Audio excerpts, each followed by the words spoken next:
Hello everyone, and welcome to Midway Chevrolet. In this video, we're going to show you how to remote start your new 2020 Malibu Lt.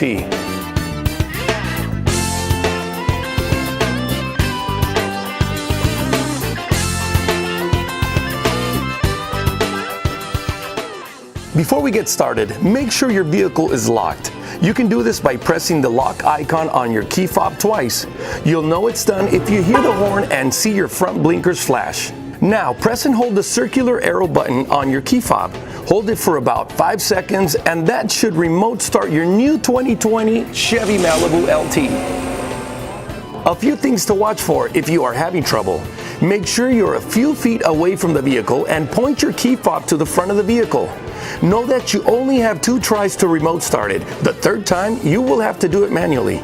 One more thing, your vehicle will remain on for a few minutes. If there's no activity, it will shut off on its own. If you remote started it by accident, just press and hold the circular arrow button on your key fob and that should shut it off.